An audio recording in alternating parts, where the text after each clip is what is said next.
दोस्तों नमस्कार, स्वागत है आपका financial fitness cash flow community के हमारे यूट्यूब चैनल में।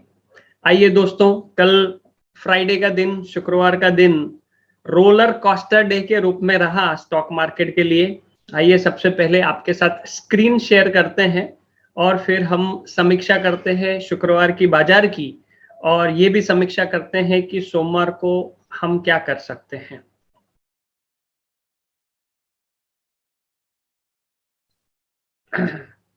सबसे पहले हम निफ्टी का एनालिसिस करेंगे दोस्तों। देखिए, निफ्टी यहाँ पर काफी समय पहले भी इस सपोर्ट जोन पे समय बिताया था। अभी भी यहाँ पर 16,245 पर हमें क्लोजिंग मिली है और यहाँ पर वो समय बिता रहा है। गौर से देखने वाली क्या बात है, अगर हम इस चार्ट को आवरली चार्ट पे लगाते हैं तो देखिए, इस आवरली चार्ट में ये 24 फरवरी को जिस दिन क्रैश हुई थी मार्केट, उस दिन जो लो बना था 16,203 का, उस लो के बनने के समय और फ्राइडे के दिन जो लो बना जो उससे भी नीचे है 16,133 का लो बना था, है ना। प्रीवियस लो से नया लो जो है नीचे बना है, परंतु अगर आप यहाँ पर RSI देखेंगे, जिसे हम रिलेटिव स्ट्रेंथ इंडेक्स कहते हैं, उसमें ये डाइवर्जन नजर आ रहा है। प्रीवियस लो जब बना था तो RSI 18.47 पे था, नया जब लो बना उससे भी नीचे बना लो, लेकिन RSI में हाई बना है, वो है 26.99। ये हमें ये बताता है कि मार्केट जो है वो रिवर्स होने का संकेत दर्शाने लगी है। तो अगर आप शॉर्ट साइड में रहेंगे तो थोड़ा सा केयरफुली हमें वहां पर देखना होगा। आइए देखते हैं 15 मिनट का चार्ट। रोलर कोस्टर राइड हुई, मार्केट गैप डाउन खुली, उसी दिन गैप भी फिल हो गया और फिर दोपहर को 2 बजे के बाद वापस जो है सेलिंग प्रेशर बढ़ने लगा। रशिया और यूक्रेन के युद्ध की वजह से वोलेटिलिटी हाई है और ये वोलेटिलिटी की वजह से इस तरीके का सिनेरियो जो है वो देखने को मिल रहा है। मोर ओवर अगर आप देखेंगे आवरली चार्ट में, तो ये जो ट्रायंगल आपको दिख रहा है, ये ट्रेंड लाइन आ रही है और ये सपोर्ट लाइन है, ये स्क्वीज होती हुई जा रही है। ये एक और दूसरा संकेत है कि अगर ऊपर की ओर ब्रेकआउट देती है तो अभी यहाँ से मार्केट रिवर्स हो सकती है।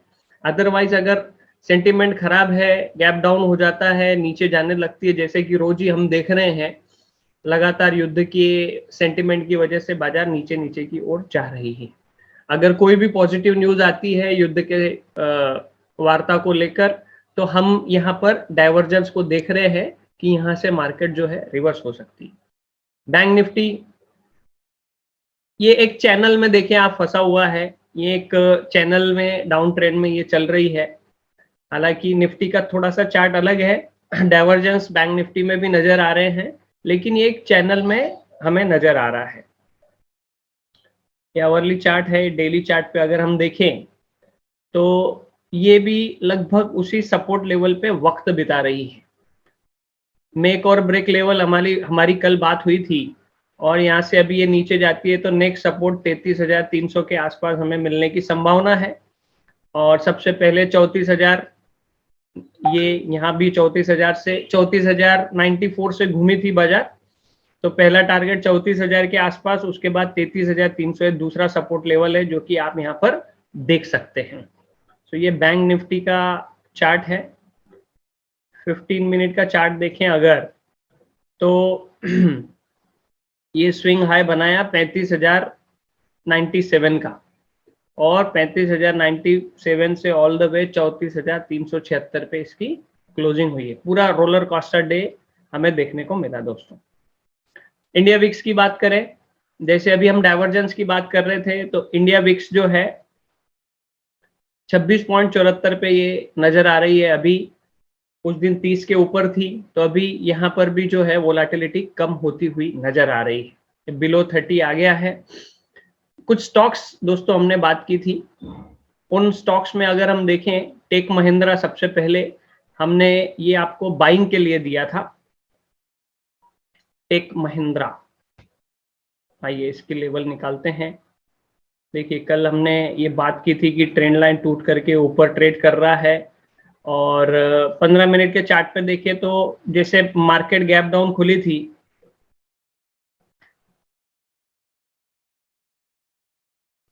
तो टेक महिंद्रा भी गैप डाउन खुला और हमारी लेवल जो है ये 11 बजे के बाद हमें नजर आने लगी। जो हमने लेवल देखी थी लगभग 1425-26 का स्टॉप लॉस लगा के उसके ऊपर हमें बाय करना था और ऑल द वे ये हमें 1460 तक के टारगेट दिखा के आए। तो टेक महिंद्रा हमने बाय के लिए निकाला था 11 बजे के बाद, इसमें बहुत ही सुंदर हमें एंट्री मिली। हिंदुस्तान यूनिलीवर और एशियन पेंट दोनों हमने सेल के लिए निकाले थे, दोनों के टारगेट अचीव हो गए। 2000 का टारगेट हमने निकाला था। इनफैक्ट हिंदुस्तान यूनिलीवर 2000 से भी नीचे लुढ़क गया। दोपहर के बाद थोड़ा सा वो रिट्रेस हुआ है, ऊपर आया है, अभी यहाँ पर थोड़ा सा कंसोलिडेट कर रहा है। और एशियन पेंट को देखें, एशियन पेंट भी गैप डाउन ओपनिंग हुई। हालांकि पहले ही मिनट में इतनी गिरावट आ गई थी कि वो लेवल हमें मिली नहीं जहां पे हमें एंट्री करनी थी। लेकिन अगर आप 5 मिनट का कैंडल देखें तो यहाँ पर जिसने सेल किया होगा उसने भी 1:3, 1:4 का बहुत ही अच्छा इनकम जो है वो कमाया। दोपहर बाद ये भी थोड़ा रिट्रेस हुआ है, ऊपर आया है इतनी बड़ी गिरावट के बाद। इसमें भी हमारे जो टारगेट्स थे वो सारे अचीव होते हुए हमें नजर आए। अभी सोमवार को हम क्या कर सकते हैं उसके ऊपर थोड़ी सी समीक्षा करते हैं दोस्तों। एक है यूपीएल। अगर आप यूपीएल का यूनाइटेड फॉस्फोरस लिमिटेड कंपनी का नाम है, इसका चार्ट देखें। इसके चार्ट में देखिए पिछले 3-4 दिनों से वॉल्यूम बहुत ही तगड़े आ रहे हैं और ये ट्रेंड लाइन भी ब्रेक करने की 2 बार कोशिश की है। अगर हम इस चार्ट को थोड़ा बड़ा कर लें तो ये ट्रेंड लाइन जो है, डाउन ट्रेंड लाइन जो है, इसको ब्रेक करने की गुरुवार को भी कोशिश हुई, शुक्रवार को भी कोशिश हुई। हालांकि क्लोजिंग जो है इस ट्रेंड लाइन के नीचे मिली। तो मंडे के दिन अगर ये ट्रेंड लाइन ब्रेक होती है और 5 मिनट की 1-2 कैंडल इसके ऊपर सस्टेन करती है तो आप छोटे से स्टॉप लॉस 711-710 रुपए के स्टॉप लॉस से यूपीएल को बाय कर सकते हैं। ऑल द वे पहला जो टारगेट है हमें यूपीएल का वो 735 रुपए का, जो कि पहला रेसिस्टेंस जोन है, और दूसरा टारगेट हमें 760 रुपए का। आप देखेंगे ये पहले सपोर्ट हुआ करता था, अभी ये रेसिस्टेंस का काम कर रहा है। ये 2 टारगेट के लिए हम यूपीएल को बाय कर सकते हैं। दूसरा स्टॉक है दोस्तों बीपीसीएल। बीपीसीएल की अगर चार्ट को हम ध्यान से देखें तो पिछले 3 दिनों से यहाँ पर डोजी कैंडल्स बन रही हैं, वॉल्यूम भी अच्छे आ रहे हैं।